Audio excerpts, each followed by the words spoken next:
उत्तराखंड के झील के पास कुछ टूरिस्ट वहां घूमते हुए पहुंचते हैं तो देखते हैं कि झील में एक लड़की की लाश वहां डूबी पड़ी थी।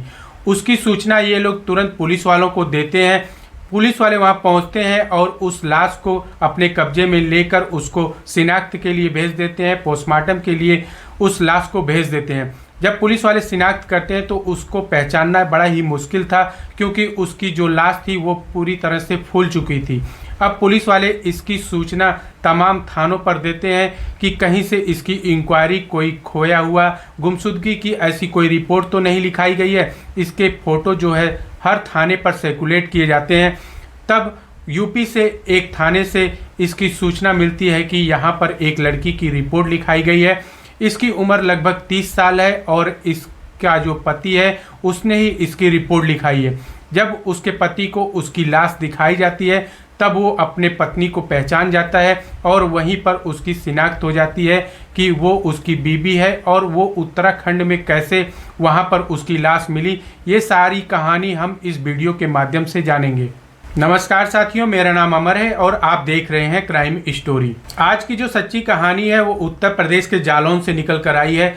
उत्तर प्रदेश के जालौन के डकोर गांव की एक महिला पुष्पा तिवारी, जिसकी उम्र लगभग 30 साल के आसपास है और उसकी शादी 2016 में ही उसी गांव में ऋषि तिवारी से हो जाती है।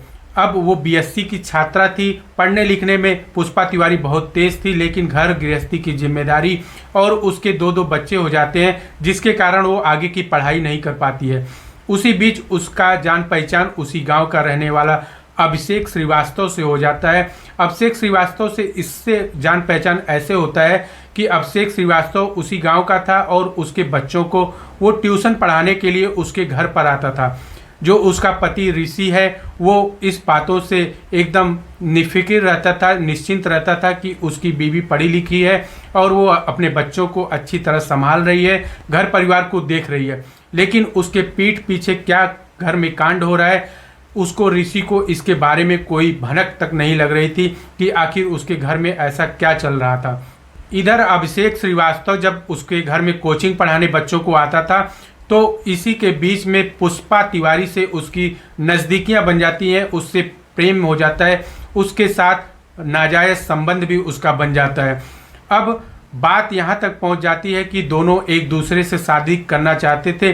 पुष्पा उस पर दबाव डाल रही थी कि अब मैं तुम्हारे बगैर नहीं रह पाऊंगी, मैं तुम्हारे साथ ही रहूंगी।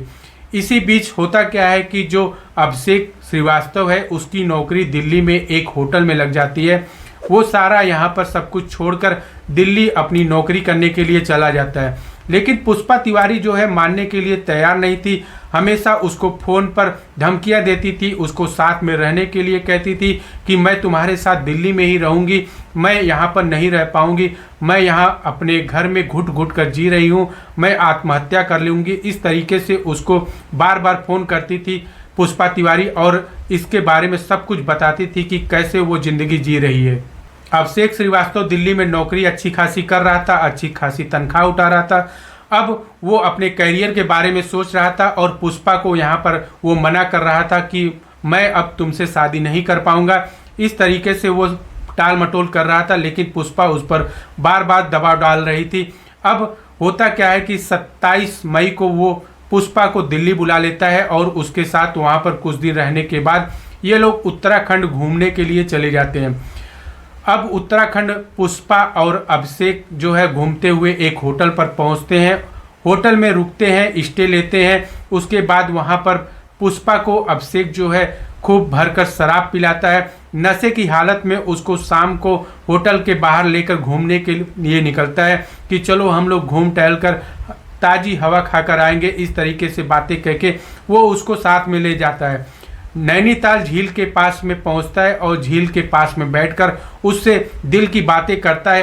अभिषेक श्रीवास्तव मौका पाकर जो है पुष्पा को उस झील में धक्का दे देता है और उसके बाद वहां से वो भागकर दिल्ली पहुंच जाता है और अपना काम धाम वो देखने लगता है। कुछ दिन के बाद वहां पर कुछ टूरिस्ट घूमने के लिए पहुंचते हैं झील के पास तो देखते हैं वहां पर एक युवती की लाश वहां पर तैर रही थी। इसकी सूचना पुलिस वालों को जब मिलती है, पुलिस वाले मौके पर पहुंचते हैं और उस लाश को शिनाख्त करते हैं। तब उसकी पहचान पुष्पा तिवारी की होती है। अब उसका पति जो है ऋषि तिवारी उसकी गुमशुदगी की रिपोर्ट पहले से ही लिखा रखा था। अब उसने शक जाहिर किया कि जो उसके घर पर ट्यूशन पढ़ाने आता था अभिषेक, उसी ने उसकी हत्या की है। उसको बहला फुसलाकर उसको घर से भगा ले गया था, उसके बाद उसकी हत्या कर दी है।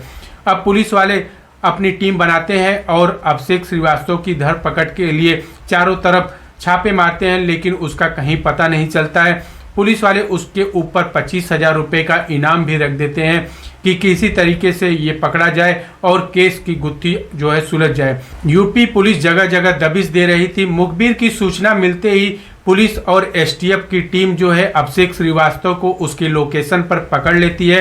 पुलिस वाले जब अभिषेक श्रीवास्तव से पूछते हैं कि तुमने इतनी बड़ी घटना को अंजाम क्यों दिया, तब अभिषेक श्रीवास्तव बताता है कि मैं अपनी मासूका से छुटकारा चाहता था, उससे के साथ शादी नहीं करना चाहता था, लेकिन वो मेरे ऊपर ज़बरदस्ती दबाव डाल रही थी कि मैं तुमसे शादी करूंगी, नहीं तो मैं अपनी जान दे दूंगी।